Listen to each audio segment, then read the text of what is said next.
جی سر. اچھا، thank you very much. بہت اچھا لگا کہ you already have a very kind of unique experience ماشاء اللہ.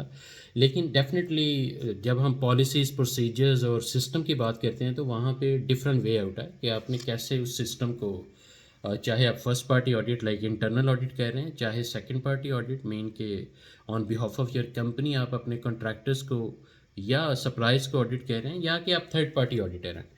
لیکن ڈیفینیٹلی وہ سیکوینس جو بینچ مارک ہے وہ اسٹینڈرڈ ہے، جس میں ساری ریکوائرمنٹس ہیں کہ آپ کو بیس کرنا پڑے گا انہیں ریکوائرمنٹس کو کہ کون سی کمپلائی ہو رہی ہے کون سی نہیں ہو رہی.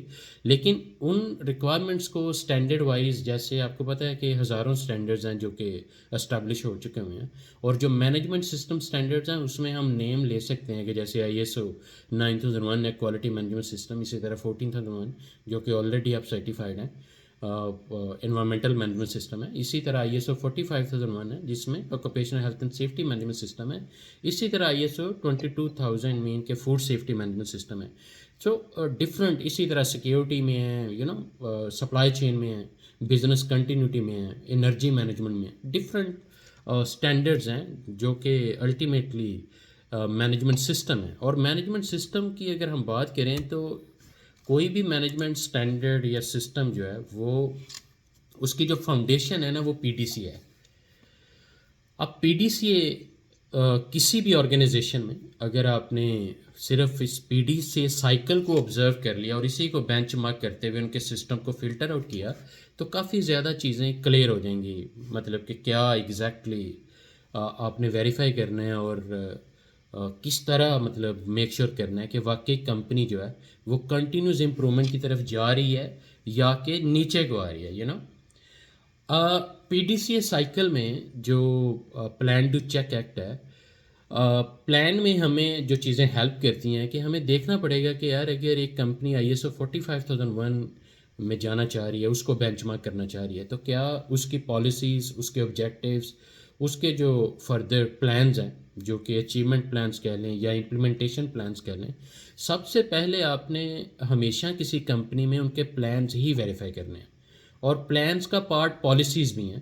پلانس کا پارٹ مطلب بلکہ پلان تو مکمل ہی نہیں ہو سکتے جب تک کہ ان کے پاس یہ پورا اسٹرکچر موجود نہیں ہے جس میں ان کی پالیسیز ہیں. سب سے پہلے تو اسٹینڈرڈ ہونا چاہیے اس کمپنی کے پاس نا، کہ اسٹینڈرڈ بھی زیادہ تر ہم نے وہ کاپی پیسٹ مارا ہوتا ہے. ریالٹی میں آپ کو اپنی کاپی ڈائریکٹ خریدنی چاہیے جو بھی اسٹینڈرڈ آپ کلیم کہہ رہے ہیں، تاکہ کوئی سخت آڈیٹر آ جائے تو وہ یہ نہ کہے کہ آپ کا اسٹینڈرڈ بھی آپ نے کاپی خود سے نہیں خریدی ہوئی، کہ آپ نے کسی سے مطلب سمجھ رہے ہیں جو کہ چل رہی ہے مارکیٹ میں. لیکن زیادہ دیکھا جائے تو اسٹینڈرڈ کی جو کاپی ہے وہ بھی آپ کو ڈائریکٹلی مطلب خود سے $، یا یورو پے کر کے وہ پرچیز کرنی چاہیے. اس کے بعد ڈیفینیٹلی آپ اس کمپنی کی پالیسیز کا پوچھیں گے کہ جی اگر آپ وہ کلیم کہہ رہے ہیں کہ جی ہمارا occupational health and safety management system available ہے، امپلیمنٹڈ ہے، تو پھر ہمارا رائٹ بنتا ہے کہ ہم HSE پالیسی پوچھیں کہ where is that HSE policy.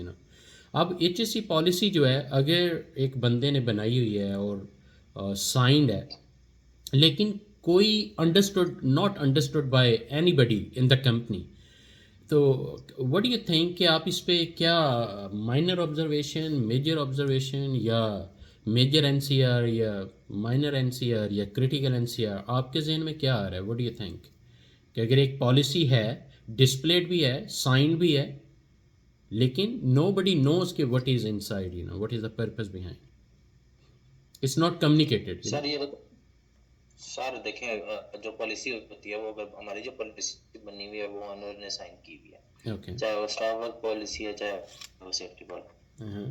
تو اگر وہ کلیئرٹی نہیں ہے پالیسی میں تو دیٹ کلیئرلی انڈیکیٹس کہ کمپنی جو ہے وہ کسی اسٹینڈرڈ کو اوکے. نہیں کرتی. ہماری کمپنی میں ISO